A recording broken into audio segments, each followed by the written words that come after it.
We have completed the Europa League draw, and this is the group we have been given: Galatasaray, PAOK, and Dynamo Brest. On paper, pretty easy to get out of this group, but if you look a little bit deeper, you realise why Galatasaray are a real force to be reckoned with. Arda Turan is a player for Galatasaray. If you know, you know. And if you don't know, go back and watch a whole series of FM20 content just so that you understand one inside joke.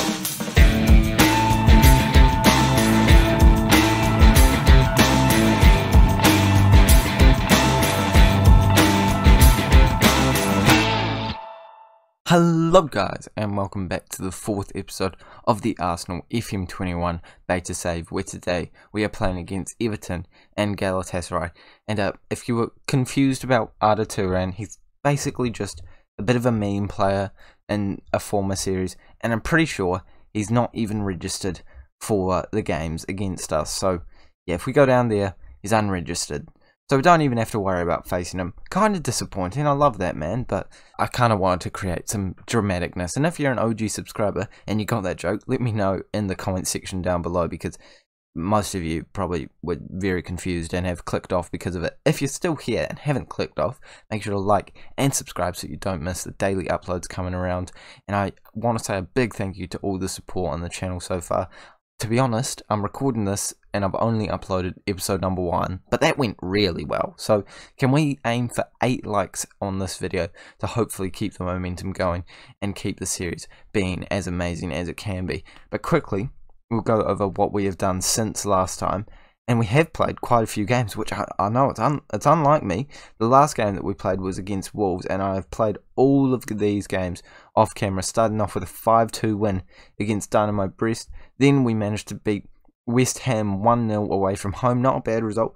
Leeds picked up a away point, which was a late goal, I believe, if it lets me see. 83rd minute they scored, Memphis Depay getting the goal for us. And unfortunately, that did mean that they came away with a point from that game, and we dropped 2 late on. And this one against Galatasaray, again, an easy win in the Europa League. We probably made it a little more difficult than we had to. And again, in the Premier League, just dropping points unnecessarily. An away draw, 0-0. And that's the first 0-0 draw of the season. I'm hoping we don't have too many more, and I'm certainly hoping we don't have many more on camera. But now we are jumping into our next game, which is against Everton. And then straight after that, we're going to face Galatasaray in the Europa League. But for now, as I said before, we need to focus on this game against Everton. And this is the team that we're going with: Depay, Aubameyang, Pepe, Ceballos, Partey, Xhaka, Tierney, Gabriel, Holding, Bellerin, and Leno. Unfortunately, Luis Felipe is a little bit injured at the moment, so he's not available for the squad. And apart from that, it's a pretty solid lineup that we're going with. And I'm fairly confident they'll be able to get the business done against Everton. An Everton side that I don't think are performing quite as well as they are in real life. To be honest, it'd be pretty difficult to do as well as they are in real life, because in real life, they're kind of playing ridiculously well.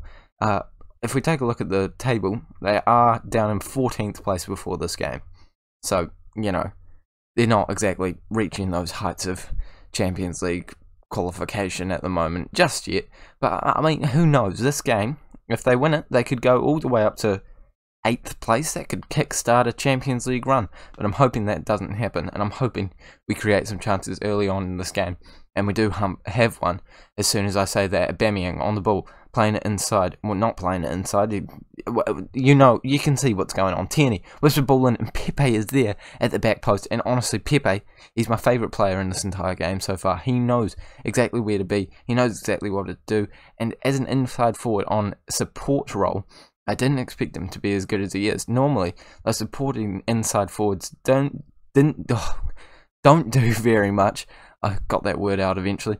Don't do very much in FM, but this year, they seem to be being very effective. I mean, I've got a small sample size of Pepe, but he's probably the best player in our squad alongside Aubameyang, and they've just conceded to put it back onto level terms, and that is unlucky. 10 minutes before half-time, to say the least. I think that is very much against the run of play, but that's what can happen from a free kick. James whipping in a ball. Keane heads it on, and Alan probably with his first goal for Everton. Well, it is his first goal to Everton. It literally says it down there. and apparently there's a shout for offside, but he's pretty comfortably on. And if you take a look at the expected goals, that is certainly against the run of play, and I'm hoping they don't score again here. We do clear it out. I think this could be our opportunity, as Pepe, the goal scorer, is barreling forward. Surely he's not going to find the back of the net. He does, and that is a very good shot. But again, it's not great goalkeeping, and you have to say, I think the way it works in Football Manager is the sort of game engine is actually just showing us what's happening due to the statistical probability of stuff, and it's just not showing us it in a great way that's very flattering for the goalkeepers, because that is probably about the third time I've seen some pretty abysmal goalkeeping in this year of Football Manager. It's probably more than the third. It's probably like the fifth or sixth. But we certainly are playing well, but we can't get complacent out there, because they seem to be still with a chance of coming away with a point.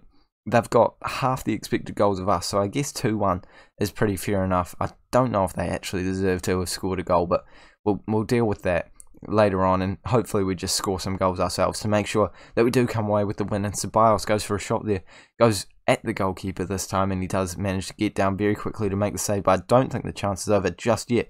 Bellerin out on the right hand side trying to put it into the mixer, and it came to Pepe.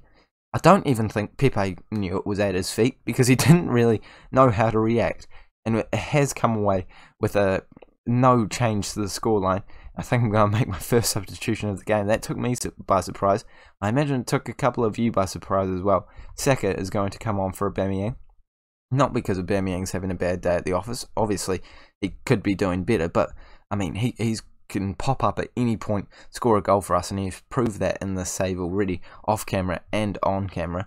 But he's just not quite fully match fit, and I do want to keep him as match fit as possible for as many games as we can, because he's just a top quality player, and alongside Pepe, he is our best performer. And Memphis Depay, in on goal, shoots it well over the bar. He's going for a drop goal in a rugby game there. Unfortunately for him, can't keep it down, but that was a brilliant ball. I think it was from Gabriel, and we have another opportunity. This time, it's Pepe heading it. I think did he score? Was the first goal a header? I can't remember, but I think that confirms a hat trick. Memphis Depay with a brilliant ball into the mixer. Pepe's there at the right back post stick thing. You know what I'm talking about. In a good position, to say the least.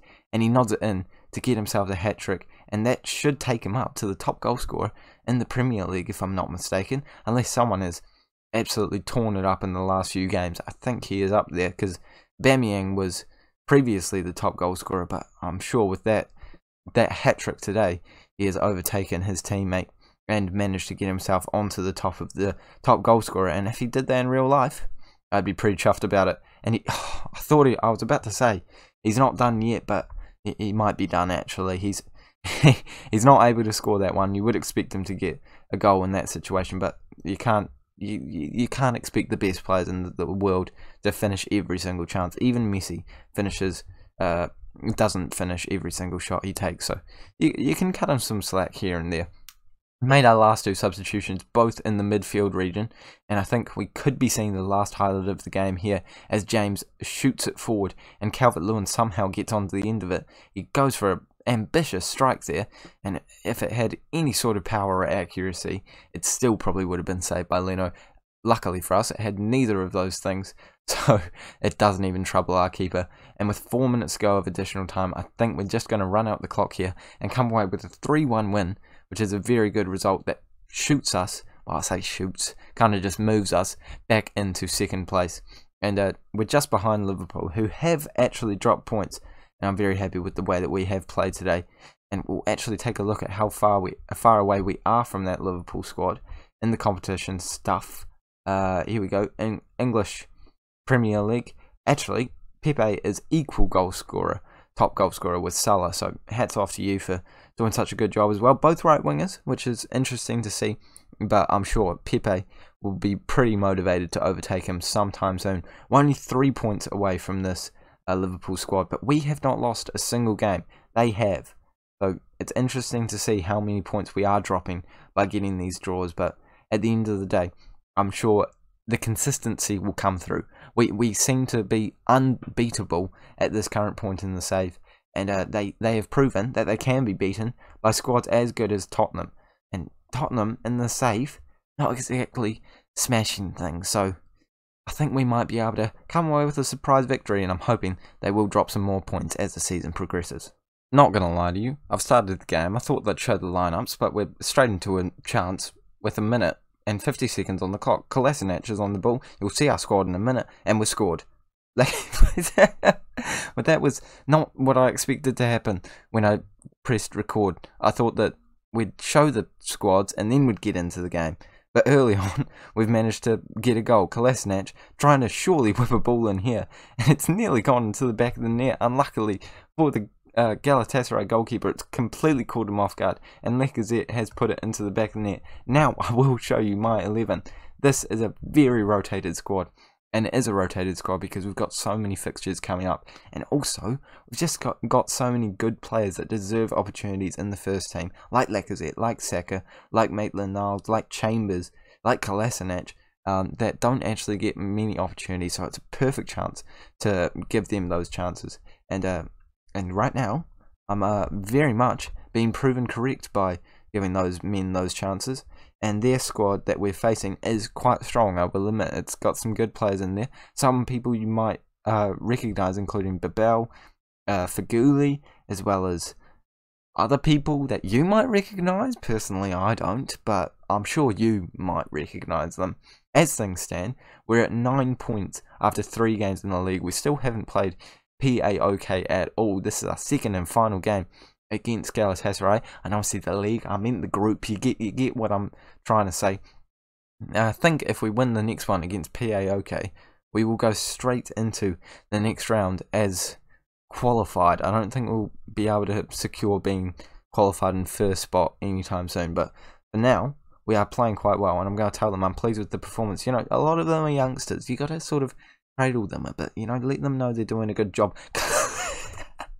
Oh, where's the rewind button? That was the best thing I've ever seen. There's no rewind button. Is there a rewind button? I want to see that again. That was magical. Oh, mate, I'm doing some video editing. Replay it. You know, let them know they're doing a good job. You know, let them know they're doing a good job.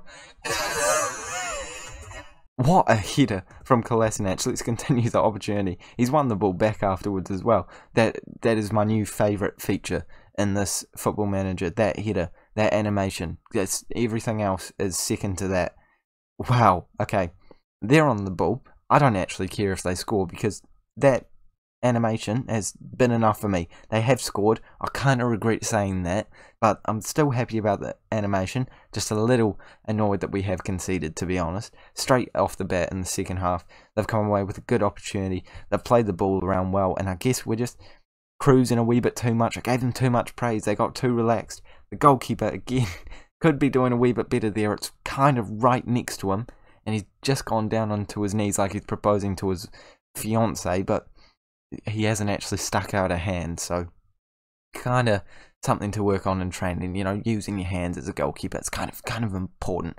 Willian's on the ball, and we're hoping to bounce back straight away as Saka tries to skip past a player, but we still have the ball as the tackle goes straight back to Kolasinac, who is on the ball once again now. Back to Wilshere, who's picked up an injury. That is worrying. Lacazette's in on goal, and he does finish it, and just like that, after 3 minutes, we're back onto the top.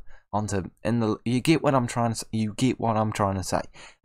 Willian with a good pass, and it does put Lacazette in the exact position he needs to be to put that one home, and he powers it behind the goalkeeper and into the back of the net. And I have to say that was a good technique. You know, sometimes you don't need to use that placement. You just need to absolutely bang it into the top corner, as he has done there. Wants to stay on, but the injury is affecting him. You know what? It's Jack Wilshere. It's not worth the risk. Let's be real here. Like, one thing can happen, and it can completely ruin his entire year. So we're going to play it safe here. He's a good rotation option for us, and I want to keep him around in the club. Kolasinac plays it into Saka, but he's not quite paying attention, and we do lose it very quickly.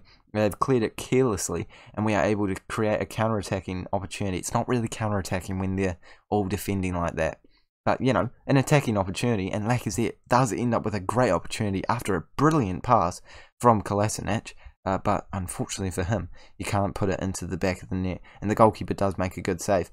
another opportunity coming our way, and I think it is our opportunity again, as Saka finds himself with the ball on the left-hand side. Surely he's going to whip the ball, and he doesn't just yet, but he does play it back to Kolasinac, back to Saka. Some 1-2s going on, and Ozil somehow finds himself in acres of space. I have no idea how that's happened. That's a brilliant pass, not something that I saw. There's some vision going on between these players, and Kolasinac and Ozil have got that, that bond, that synchronization after that attack that happened between them. If you don't remember that, Ozil and Kolasinac got attacked by some bikers, and Kolasinac absolutely fended off this guy with a knife. So it's good to see them linking up on the football pitch as well as in real life. That's some real team cohesion going on there, and it's good to see it translating into goals. I'm going to make my second substitution of the game, and I think it's going to have to be one of the rotation options.